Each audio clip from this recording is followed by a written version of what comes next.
Good morning students. मैं समझता हूँ आप सब लोग ठीक होंगे, अच्छे होंगे, स्वस्थ होंगे। अपना 12th क्लास में लेसन चल रहा है chemical kinetics. Chemical kinetics chemical kinetics में अपन ने 2 लेक्चर पढ़ लिए हैं, रासायनिक बल गतिकी। मैं ये भी समझता हूँ शायद आपने अभी तक जो 2 लेक्चर पढ़े हैं वो समझ में आए होंगे आपके। आज अपना लेक्चर नंबर 3 शुरू होने वाला है। अभी अपन ने इसमें ये लेक्चर नंबर 3 शुरू कर रहे हैं। थर्ड लेक्चर में क्या पढ़ने वाले हैं? आज के मेनली 2 टॉपिक पर आप फोकस करेंगे। एक तो रेट ऑफ रिएक्शन के टाइप्स, अभिक्रिया वेग के प्रकार, और एक रेट ऑफ रिएक्शन को फैक्टर्स कौन कौन से अफेक्ट करते हैं, factors affecting rate of reaction. तो पहले अपन टॉपिक शुरू कर रहे हैं अपना आज का types of rate of reaction.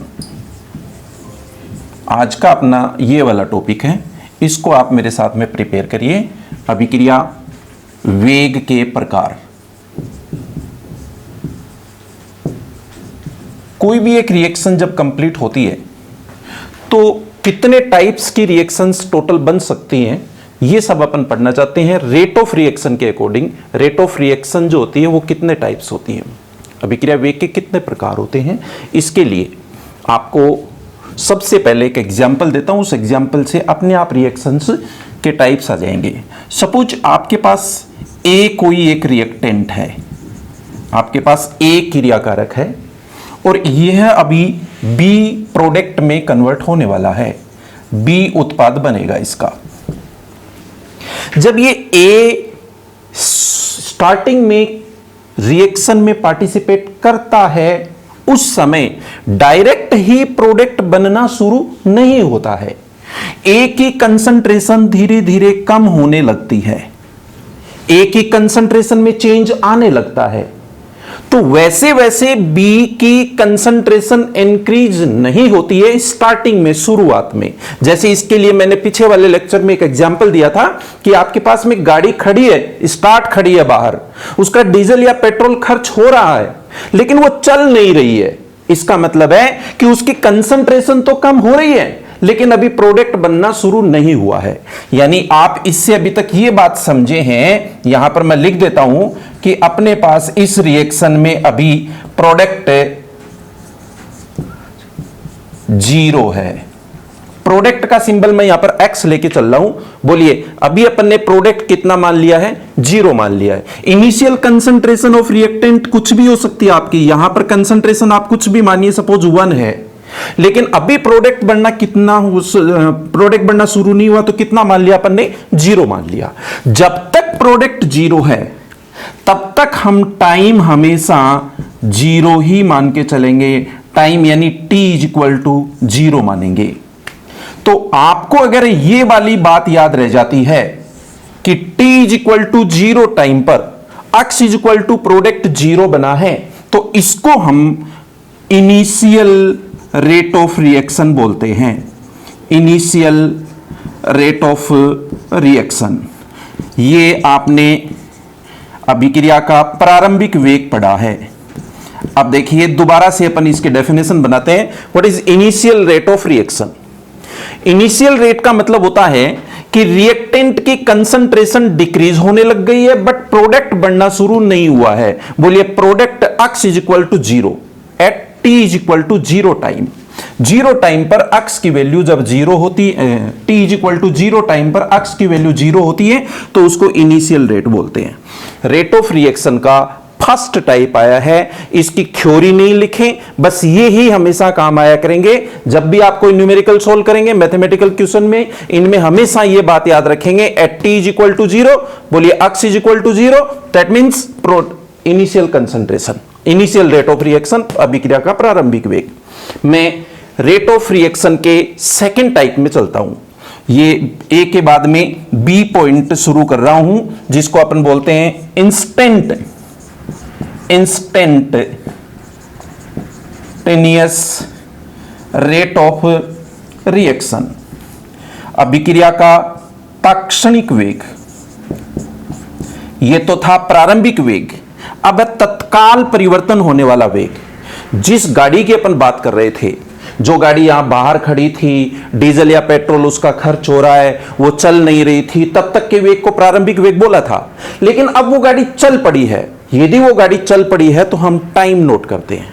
ये टाइम के साथ साथ में कंसंट्रेशन में चेंज होगा, इंस्टेंट चेंज होगा, अचानक परिवर्तन होगा, कभी कम होगा कभी ज्यादा होगा, कंसंट्रेशन बढ़ेगी कंसंट्रेशन कम होगी, उसको हम बोलेंगे इंस्टेंट रेट। लेकिन इसकी जब हम एग्जाम में डेफिनेशन लिख के आएंगे तब इसको एक सिस्टमेटिक प्लानिंग तरीके से नोट करेंगे, कहीं गलती नहीं हुई इसके लिए आप एक बार देखिए इंस्टेंट रेट को कैसे एक्सप्लेन किया जाता है। प्लीज, मैं ये बी पॉइंट नोट कर चुका हूं, इसका एक ग्राफ बना करके बताऊं आपको और इसके डेफिनेशन उसी से बनाएंगे। आपके पास यह है एक रिएक्शन चल रही है जिसका ग्राफ मेंशन किया हुआ है। एक साइड में तो अपन ने लिख रखा है टाइम और एक साइड में लिख रखा है कंसंट्रेशन। बोलिए ये कंसंट्रेशन किसकी है? रिएक्टेंट की है। ये देखो मैंने लिख दिया, अभी रिएक्टेंट की कंसंट्रेशन हाईएस्ट है और प्रोडक्ट कितना है अभी फिलहाल? बोलिए प्रोडक्ट 0 है। टाइम के साथ साथ में रिएक्टेंट की कंसंट्रेशन डिक्रीज होने वाली है। तो देखिए टाइम के साथ साथ इसकी कंसंट्रेशन डिक्रीज होती है। ये वाला ग्राफ अपन ने पहले से पढ़ लिया है। इस ग्राफ को हम बोल रहे हैं रिएक्टेंट की कंसंट्रेशन डिक्रीज मींस माइनस, और इसके साथ में ऐसे एक लाइन और बना देंगे तो वो प्रोडक्ट की होगी। तो फिलहाल आप इसकी डेफिनेशन जब बना रहे हैं तब बोलिए a slope between concentration and time is obtain.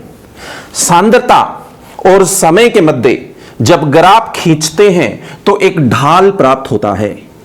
आप देखिए ये आपके पास में एक स्लोप आया हुआ है, तो बोलिए a slope is obtain between concentration and time. इस स्लोप के सापेक्ष हम किसी भी एक पॉइंट के साथ ये इंस्टेंट लाइन खींचते हैं। देखो ये, बोलिए यहां इस ढाल के सापेक्ष एक रेखा प्राप्त की है एक बिंदु के साथ। संपर्क बिंदु पर हमने कोई भी कंसंट्रेशन, ये देखिए कोई भी एक कंसंट्रेशन और ये कोई भी उसके साथ time dc upon dt। c means concentration, t means time. इनके रेशियो को हम बोलेंगे instantaneous rate of reaction. Means यहां पर मैं ऐसे नोट कर सकता हूं, instant rate of reaction is equals two plus minus, दोनों साइन इसलिए दे रहा हूं, रिएक्टेंट के लिए तो साइन आ जाएगा माइनस और प्रोडक्ट के लिए साइन आ जाएगा प्लस।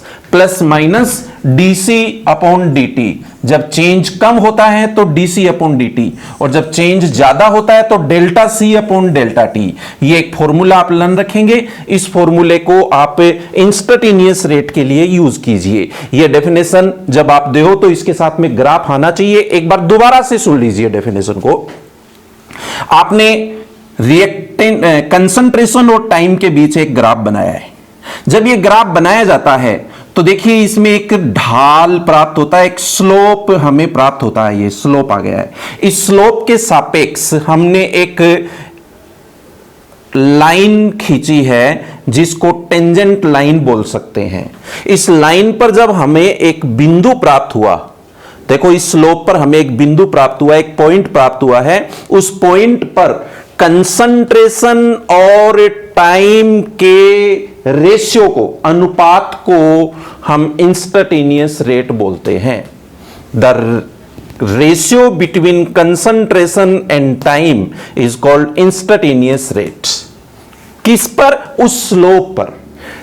बोलिए a slope is obtain between concentration and time. At slope we obtain a tangent line. At tangent line the ratio between concentration and time is known as instantaneous rate of reaction. उस ढाल के ऊपर जो संपर्क बिंदु प्राप्त हुआ है, उस संपर्क बिंदु पर सांद्रता और समय के अनुपात को तात्क्षणिक वेग कहते हैं। ये 2 नंबर पॉइंट था। टाइप ऑफ रिएक्शन में टोटल कितने टाइप पढ़ने? 3। पहले हो गया था प्रारंभिक वेग, दूसरा हो गया है तात्क्षणिक वेग और अब थर्ड आ रहा है औसत वेग यानी एवरेज रेट ऑफ रिएक्शन। ये एवरेज रेट क्या होती है? मैं बात करूं जैसे रिएक्शन की, ये ए से बी बना। अब मैं बात करूं जैसे उस गाड़ी की, जहां अपने को जाना था, दिल्ली जाना है, तो जैसे ही गाड़ी जाकर के दिल्ली में रुक गई, बंद हो गई, तब हम क्या बात करते हैं वहां पर कि टोटल इतने किलोमीटर गाड़ी चली अपॉन टोटल इतना टाइम खर्च हुआ। वहां हम कहते हैं कि इतने किलोमीटर चल के आए हैं और इतना समय लग गया है। वहां पर अपन एवरेज निकालते हैं। तो बोलिए at the completion of reaction, जब रिएक्शन कंप्लीट हो जाती है तब हम एक रेशियो निकालते हैं, उस रेशियो को हम डेल्टा सी अपॉन डेल्टा टी, बोलिए change in concentration, total change in concentration जो कि बड़ा होता है डेल्टा से दिया जाता है, अपॉन टाइम टेकन, कुल टोटल कितना समय लगा। इससे पहले हमें प्लस माइनस साइन कर देना चाहिए, प्लस प्रोडक्ट के लिए है और माइनस रिएक्टेंट के लिए है, इज इक्वल्स टू, हमेशा इसको अपन क्या पढ़े बोलो, average rate of reaction. Average rate of reaction औसत वेग के लिए जो फॉर्मूला होता है वो डेल्टा सी अपॉन डेल्टा टी है, जबकि इससे पहले हमने इंस्टेंटेनियस रेट के लिए जो फॉर्मूला पढ़ा था उसमें plus minus dc upon dt था। देखो थोड़ा चेंज है, आप कंफ्यूज नहीं है, ये और ये दोनों सेम है। ये तो किस बात को इंडिकेट कर रहा है, चेंज एट इंस्टेंट टाइम, अचानक समय के साथ परिवर्तन होता है, और ये कुल परिवर्तन को इंडिकेट करता है, यही डिफरेंस है। इसलिए स्टूडेंट्स आप समझिए कि जब रेट ऑफ रिएक्शन का टॉपिक आपका चलता है तो उसमें टोटल कितने टाइप दिया करेंगे, 3 टाइप। एक तो हो गया initial rate of reaction, second हो गया इंस्टेंटेनियस रेट ऑफ रिएक्शन, और लास्ट हो गया एवरेज रेट ऑफ रिएक्शन। इसके जस्ट आगे अपन आज का सेकंड टॉपिक और ले रहे हैं, नेक्स्ट पढ़ रहे हैं factors affecting the rate of reaction. अभिक्रिया वेग को प्रभावित करने वाले कारक। आज का नेक्स्ट टॉपिक अपन ये शुरू कर रहे हैं। ऐसे कौन कौन से फैक्टर्स हैं जो किसी रिएक्शन की रेट को अफेक्ट करते हैं, चेंज करते हैं, परिवर्तित करते हैं। इस बात को सीखने के लिए हम 1 by 1 एक एक पॉइंट तैयार करते जाएंगे। Number first, rate of reaction को अफेक्ट करने के लिए सबसे फर्स्ट पॉइंट जो बनता है वो है concentration of reactants. Concentration of reactants, इसका मतलब होता है अभिकारकों की सांद्रता। इस बात को कैसे सीखा जाए, कैसे समझा जाए, मैं सिंपल तरीके से बता दूं कि जब रिएक्टेंट की कंसंट्रेशन ही कम होगी तो प्रोडक्ट भी कम ही बनेगा, और जब रिएक्टेंट की कंसंट्रेशन ज्यादा होगी तो प्रोडक्ट ज्यादा बनेगा। भाई गाड़ी में डीजल या पेट्रोल यदि कम ही डालोगे तो वो किलोमीटर ज्यादा कहां से निकालेगी, कम ही निकालेगी ना। यदि आपने वहां पर ज्यादा डीजल पेट्रोल कम में लिया है तो प्रोडक्ट भी ज्यादा आएगा। इसलिए आप सिंपल तरीके से लॉ ऑफ मास एक्शन, द्रव्यानुपाती क्रिया नियम से इस बात को इंडिकेट कर सकते हैं, समझा सकते हैं अगले को। आप बोलिए the rate of reaction is directly proportional to concentration of reactants. आप सीधे तरीके से बोलिए कि अभिक्रिया का वेग समानुपाती होता है किसके, अभिकारकों की सांद्रता के। जितनी ज्यादा सांद्रता होगी रिएक्टेंट्स की, कंसंट्रेशन जितनी ज्यादा होगी, रेट ऑफ रिएक्शन भी उतनी ही ज्यादा होगी। ये फर्स्ट पॉइंट बन गया है विदाउट थ्योरी के, कोई थ्योरी की जरूरत नहीं, आप डायरेक्ट ऐसे याद रखिए। बोलिए कंसंट्रेशन ऑफ रिएक्टेंट कैसे अफेक्ट करती है, कंसंट्रेशन ज्यादा तो रेट भी ज्यादा, कंसंट्रेशन कम तो रेट भी कम। एक पॉइंट आपने ये तैयार कर लिया है केमिकल काइनेटिक्स में। आज अभी आप फिलहाल फैक्टर्स का टॉपिक पढ़ रहे हैं, हम सेकंड पॉइंट शुरू करेंगे यहां पर। ये सेकंड पॉइंट, फर्स्ट तो हो गया है concentration of rate of reaction, और मैंने ये सेकंड पॉइंट स्टार्ट कर दिया है। अब कौन सा फैक्टर और अफेक्ट करेगा रेट को, ये सीखना है। तो पढ़िए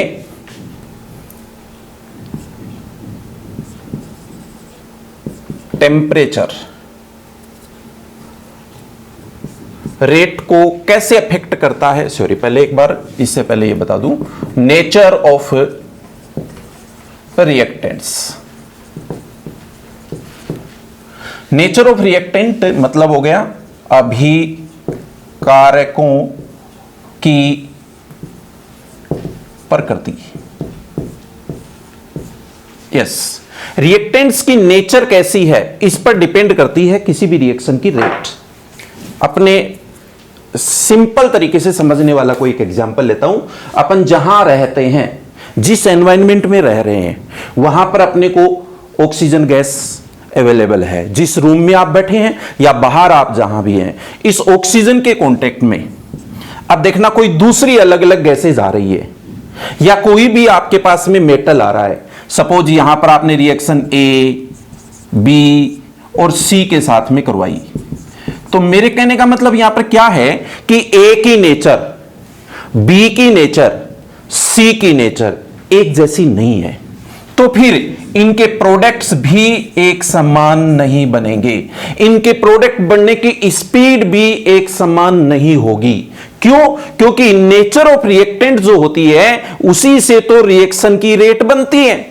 रिएक्टेंट के अंदर बॉन्डिंग होती है, उस बॉन्डिंग में single bond, double bond, triple bond ऐसे होते हैं। जैसे मान लो कि आपके पास में हाइड्रोजन है H और H, ऑक्सीजन है O एंड O, नाइट्रोजन है N एंड N। देखो single bond, double bond, triple bond, ये जब इनके साथ में रिएक्शन करेंगे सपोज A के साथ में, तो आप बताइए सबकी स्पीड समान होगी क्या? नहीं, यहां पर तो केवल एक ही बॉन्ड तोड़ना है, यहां पर 2 बॉन्ड टूटेंगे, यहां पर 3 बॉन्ड टूटेंगे, तो ये रिएक्शन तो क्या होगी बोलो? स्लो होगी, क्योंकि यहां पर बॉन्डिंग तोड़ने में ज्यादा दिक्कत आएगी ना। ये रिएक्शन यहां पर क्या होने वाली है बताना? फास्ट, क्योंकि ये तो सिंगल बॉन्ड ही है। और ये रिएक्शन क्या होने वाली है? जैसे मीडियम होने वाली है। मेरे कहने का मतलब है कि सभी रिएक्टेंट्स की नेचर एक समान नहीं होती है, सभी अलग अलग प्रकार की स्पीड रखते हैं रिएक्शंस में। इसलिए आप कहिए यहां पर कि रिएक्टेंट्स की नेचर रेट को अफेक्ट करती है।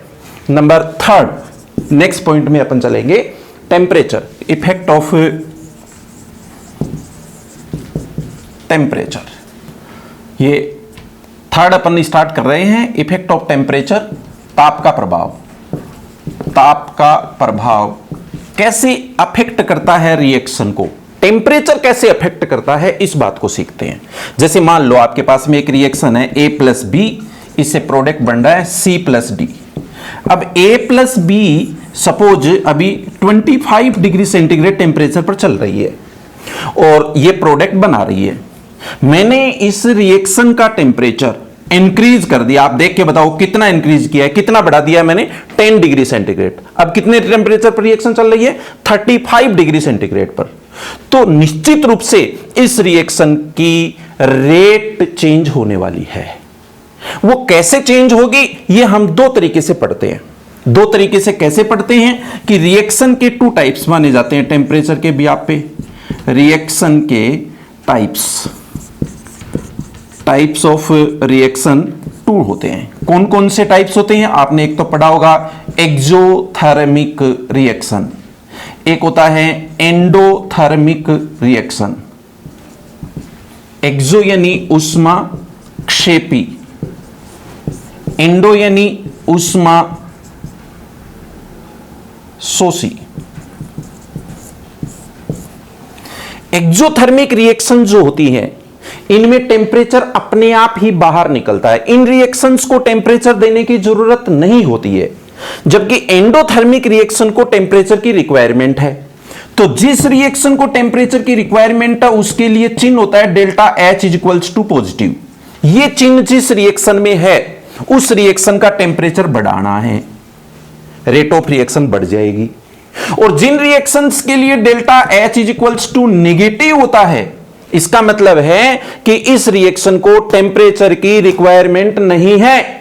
जब इसको टेम्परेचर की जरूरत नहीं है तो इसका टेम्परेचर नहीं बढ़ाएं अपन। जनरली यहां अपने को रिएक्शंस मिलनी है जितनी भी, वो इरिवर्सिबल होंगी, इसलिए अपने को ये वाला फॉर्मूला अप्लाई करके देखना है। बोलिए हमें क्या करना है, टेम्परेचर इंक्रीज करेंगे, इंक्रीज करेंगे तो रेट ऑफ रिएक्शन भी इंक्रीज करेंगे। ये माना जाता है कि जब किसी रिएक्शन का टेम्परेचर 10 डिग्री सेंटीग्रेड तक बढ़ाते हो तो उस रिएक्शन की रेट लगभग 2 से 3 गुना तक बढ़ जाती है, 2 से 3 टाइम्स इंक्रीज हो जाती है जब किसी रिएक्शन का टेम्परेचर 10 डिग्री सेंटीग्रेड तक इंक्रीज किया जाता है। यह बात जब अपन आरएनएस कंसेप्ट का एक टॉपिक आएगा उसमें और डिटेल से पढ़ेंगे। यहां मैंने आपको इफेक्ट ऑफ टेम्परेचर का टॉपिक प्रिपेयर करवाया है। बोलिए टेम्परेचर के ब्याह पे रिएक्शंस के 2 टाइप्स होते हैं, एक्सोथर्मिक, एंडोथर्मिक। इस रिएक्शन को टेम्परेचर की जरूरत नहीं है, इस रिएक्शन का टेम्परेचर बढ़ाना पड़ता है रेट इंक्रीज करने के लिए। नंबर 4 अगला टॉपिक आ रहा है अपना फैक्टर्स में, effect of pressure, effect of pressure, दाब का प्रभाव। आपको यह पढ़ना है कि कौन कौन से ऐसे रिएक्शंस में इंक्रीज या डिक्रीज के इफेक्ट लगेंगे जिससे कि रिएक्शन की रेट इंक्रीज या डिक्रीज होती है। इसके लिए अपन अलग अलग एग्जाम्पल लेते हैं। एक बार मैंने एक एग्जाम्पल लिया, suppose N2 plus 3H2 is equals to 2NH3। इस रिएक्शन में यहां N2 और H2 से अमोनिया का प्रोडक्ट बन रहा है। मैंने एक दूसरा एग्जाम्पल लिया है, PCl5 dissociates into PCl3 plus Cl2। और अब मैंने एक थर्ड एग्जाम्पल और लिया है, नेक्स्ट H2 प्लस I2 से HI बन रहा है। इन 3 एग्जाम्पल से अपन ये सीख जाएंगे कि किसी भी रिएक्शन पर प्रेशर का क्या इफेक्ट लगता है। आप ध्यान से सुनिए, इसको पढ़िए। 1 mole of N2, 3 mole of H2। तो बोलिए प्रोडक्ट रिएक्टेंट कितने मोल दिख रहे हैं, बोलिए 4 मोल्स, 3 प्लस 1। आगे प्रोडक्ट में देखिए 2 मोल ऑफ अमोनिया, ये मैं लिखता हूं 2 मोल ऑफ अमोनिया। देखो जब भी अपन प्रेशर का इफेक्ट लगाते हैं तो जो ज्यादा मोल्स होते हैं गैस के उन पर ही वो प्रेशर लगता है, 4 पर लगेगा और 2 की तरफ चलेगा। इसलिए बोलिए रिएक्शन किधर चलेगी, 4 से 2 की तरफ, ज्यादा से कम की तरफ चलती है। मैं इस रिएक्शन का प्रेशर अगर बढ़ाऊं तो बोलो 4 है और ये 2 है, तो रिएक्शन का प्रेशर बढ़ाने से रिएक्शन आगे चलेगी तो अमोनिया ज्यादा बनेगी। कहने का मतलब इस रिएक्शन का प्रेशर दाब बढ़ाओगे तो प्रोडक्ट भी ज्यादा बनेगा। अब अपन दूसरी रिएक्शन में आते हैं। देखो इस रिएक्शन में भी उसी प्रकार से अपने को मोल नंबर लिखने। एक बार कितने PCl हैं, बोलो 1 मोल, 1 मोल। ये कितने मोल हैं, 1 and 1, तो टोटल के हो गए 2 मोल। इधर तो कम है, इधर ज्यादा है। प्रेशर बढ़ाओ, प्रेशर बढ़ाओगे तो ज्यादा से कम की तरफ आएंगे, तो ये रिएक्शन किधर चलेगी, बोलो बैक साइड में आएगी, पीछे की तरफ चलेगी। आपने यदि इस रिएक्शन का प्रेशर बढ़ा दिया तो प्रोडक्ट कम बनेगा। तो कोई ये एक लाइन रटी हुई याद नहीं रखें कि प्रेशर इंक्रीज करने से ऐसा होता है, डिक्रीज करने से ऐसा होता है। नो, उस रिएक्शन को देखिए, कौन सी रिएक्शन चल रही है उसको देख करके बताना पड़ेगा। ऐसा ही कंपटीशन एग्जाम में होता है, आपको मोल नंबर देखने हैं। यहां पर आप देखिए 1 प्लस 3 टोटल हो गए 4, यहां हो गए 2। ज्यादा पर प्रेशर लगेगा, कम की तरफ चलेगा। आप बताइए 4 से 2 की तरफ, तो प्रेशर बढ़ाने से प्रोडक्ट ज्यादा बनाए। इसमें आइए, बोलिए यहां 1 मोल है और यहां पे 2 मोल है। एक PCl3 है, एक Cl2 है, तो 2 मोल हो गया। 2 से 1 की तरफ जाएगा तो रिएक्शन बैक साइड में जाने से इसका प्रोडक्ट कम बनेगा। तो ठीक इसी प्रकार से मैं समझता हूं शायद यदि आप ध्यान से सुन रहे हैं तो फिर थर्ड वाले एग्जाम्पल में पहले मोल नंबर बताओ, कितने कितने, 1 तो कितने नोट कर दूं, 2 मोल्स। फिर यहां पर कितने बोलो 2, ये भी 2 मोल्स। दोनों साइड में मोल नंबर इक्वल हैं। यदि मोल नंबर इक्वल है तो प्रेशर का कोई इफेक्ट नहीं लगेगा। इस रिएक्शन पर प्रेशर का कोई इफेक्ट नहीं लगेगा। इस रिएक्शन पर प्रेशर बढ़ाने से प्रोडक्ट कम बनेगा, इस रिएक्शन पर प्रेशर बढ़ाने से प्रोडक्ट ज्यादा बनेगा। इसलिए याद रखो कि प्रेशर का इफेक्ट अलग अलग टाइप के एग्जाम्पल से दिया जाता है। यह नंबर 4 तक आपने प्रिपेयर किया। नंबर 5 आपने नेक्स्ट टॉपिक स्टार्ट किया, प्रेजेंस ऑफ कैटलिस्ट। बहुत अच्छा टॉपिक है, इसको आप प्रिपेयर करिए। इसमें छोटे छोटे क्वेश्चन बनते हैं। उत्प्रेरक की उपस्थिति, उत्प्रेरक की उपस्थिति अभिक्रिया के वेग को कैसे प्रभावित करती है और इसमें किस बात का अपने को ध्यान रखना है, यह भी आप पढ़िए, अच्छे से ध्यान से सुनिए। मैं एक रिएक्शन को ग्राफ में ले रहा हूं। पहले यह रिएक्शन है, इसमें एक साइड में तो मैंने यहां एनर्जी लिखा है, ऊर्जा, और दूसरी साइड में मैं यहां पाथ लिख रहा हूं, रिएक्शन किस दिशा में जा रही है। ये रिएक्टेंट्स हैं ए प्लस बी रिएक्टेंट्स हैं, और ये प्रोडक्ट में कन्वर्ट होने वाले हैं। बोलो C प्लस डी प्रोडक्ट में कन्वर्ट होंगे। ये पथ है, देखो ये रास्ता है इधर। जब A प्लस बी प्रोडक्ट में कन्वर्ट होगा तो इसको पहले एक ट्रांजिशन स्टेट से होकर के गुजरना होता है। यह रिएक्शन का मार्ग है और अब जाकर के वो प्रोडक्ट में कन्वर्ट होने वाली है।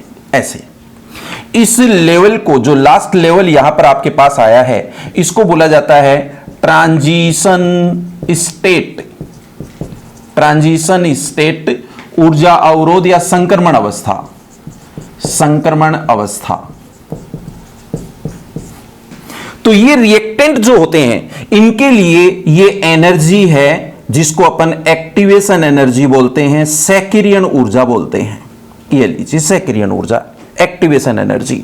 एक्टिवेशन एनर्जी अगर बहुत ज्यादा होगी, ऐसे बहुत ज्यादा होगी, तो फिर प्रोडक्ट कम बनेगा। जैसे मैं आपको आपके एग्जाम्पल से समझाऊं कि मान लो कि अभी तो राजस्थान बोर्ड ने पास मार्किंग के लिए कह रखा है कि 33% नंबर जिसके आ जाएंगे वो पास हो जाएगा। और यही नियम अगर बदल दे शिक्षा मंत्री, अब की बार कह दे कि जिस स्टूडेंट के 80% नंबर आएंगे वो पास है, बाकी फेल है, तो प्रोडक्ट कम बनेगा कि ज्यादा बनेगा? 80% यदि पास मार्किंग रख देंगे तो प्रोडक्ट कम बनेगा ना। वो वाला 80% यहां ग्राफ में ऐसे होकर के फिर प्रोडक्ट में कन्वर्ट होगा। तो फिर क्या करना चाहिए? बोलिए एक्टिवेशन एनर्जी कम होनी चाहिए, 33% को भी कम कर देना चाहिए, जिससे कि प्रोडक्ट और ज्यादा बनेगा। तो वो कैटलिस्ट जो अपन ले रहे हैं ना, वो ऐसे ही करता है। कैटलिस्ट इस प्रोडक्ट को ज्यादा बनाने के लिए ट्रांजिशन स्टेट को ही नीचे ले आता है। देखिए ये डायरेक्ट सीधा रास्ता हो गया है। तो मैं ये कहना चाहूंगा कि ट्रांजिशन स्टेट जल्दी बन गई है। किसकी प्रेजेंस में? बोलिए catalyst. In presence of catalyst, उत्प्रेरक की उपस्थिति में अभिक्रिया जल्दी बनती हुई दिख रही है। क्यों? क्योंकि रिएक्टेंट की एक्टिवेशन एनर्जी डिक्रीज हो गई है, कम हो गई है, लेवल ऊपर से नीचे आ गया है। तो बोलो, कभी रिएक्शन में कैटलिस्ट होता है तो वो कैसे रिएक्शन को अफेक्ट करता है? बोलो, वो ट्रांजिशन स्टेट को नीचे लाता है। मींस रिएक्टेंट की एक्टिवेशन एनर्जी को डिक्रीज करता है। इससे अपने आप ही प्रोडक्ट फास्ट बनता है, जल्दी बनता है, सीधा रास्ता मिल जाता है प्रोडक्ट बनने के लिए। नंबर 6, रिएक्शन की रेट को अफेक्ट करने वाले फैक्टर्स में नेक्स्ट पॉइंट चल रहा है। रेट ऑफ रिएक्शन को अफेक्ट करने वाले पॉइंट्स में से अगला अपना 6 नंबर पॉइंट बन रहा है medium of reaction. Medium of reaction means pH of reaction. Reaction की जो पीएच होती है वो रिएक्शन की रेट को अफेक्ट करती है। इसका एक सीधा सिंपल सा एग्जांपल है कि जैसे अपने शरीर में जो ब्लड है उसकी पीएच 7.4 होती है। पीएच जब 7.4 होती है, इट मीन्स अपना ब्लड का मीडियम बेसिक हुआ। अपन अनियंत्रित भोजन कर लेते हैं, भोजन करने से अपने शरीर में एसिड की मात्रा बढ़ जाती है, तो अपन कहते हैं कि एसिडिटी हो गई। एसिडिटी हो गई, इसका मतलब रेट ऑफ रिएक्शन चेंज हो गई है। कहने का मतलब ये हुआ कि एक रिएक्शन के लिए पर्टिकुलर एक मीडियम होता है कि वो एसिडिक मीडियम में कंप्लीट होने वाली है या बेसिक मीडियम में कंप्लीट होने वाली है। सपोज एक रिएक्शन की नेचर एसिडिक मीडियम में कंप्लीट होने की है और अपन ने बेवजह ही उसके अंदर बेस इंक्रीज कर दिया, तो निश्चित रूप से उस रिएक्शन की रेट अफेक्ट हो जाएगी, चेंज हो जाएगी। सो आप ध्यान रखिए कि रिएक्शन की पीएच जो होती है वो पर्टिकुलर उस रिएक्शन की रेट को अफेक्ट करती है। एंड लास्ट, ये रेट ऑफ रिएक्शन को अफेक्ट करने का 7th पॉइंट, लास्ट पॉइंट आ रहा है, रेडिएशंस। रेडिएशंस, विकिरण। किसी भी रिएक्शन के लिए ये वाला पॉइंट अपने को कैसे पढ़ना है, इस बात का स्पेशल ध्यान रखें। कुछ रिएक्शंस ऐसी होती है जिन पर सनलाइट का भी अफेक्ट होता है। सनलाइट उस रिएक्शन की रेट को अफेक्ट करती है। जैसे पेड़ पौधों में भोजन बनने की प्रक्रिया प्रकाश संश्लेषण, फोटोसिंथेसिस रिएक्शन होती है।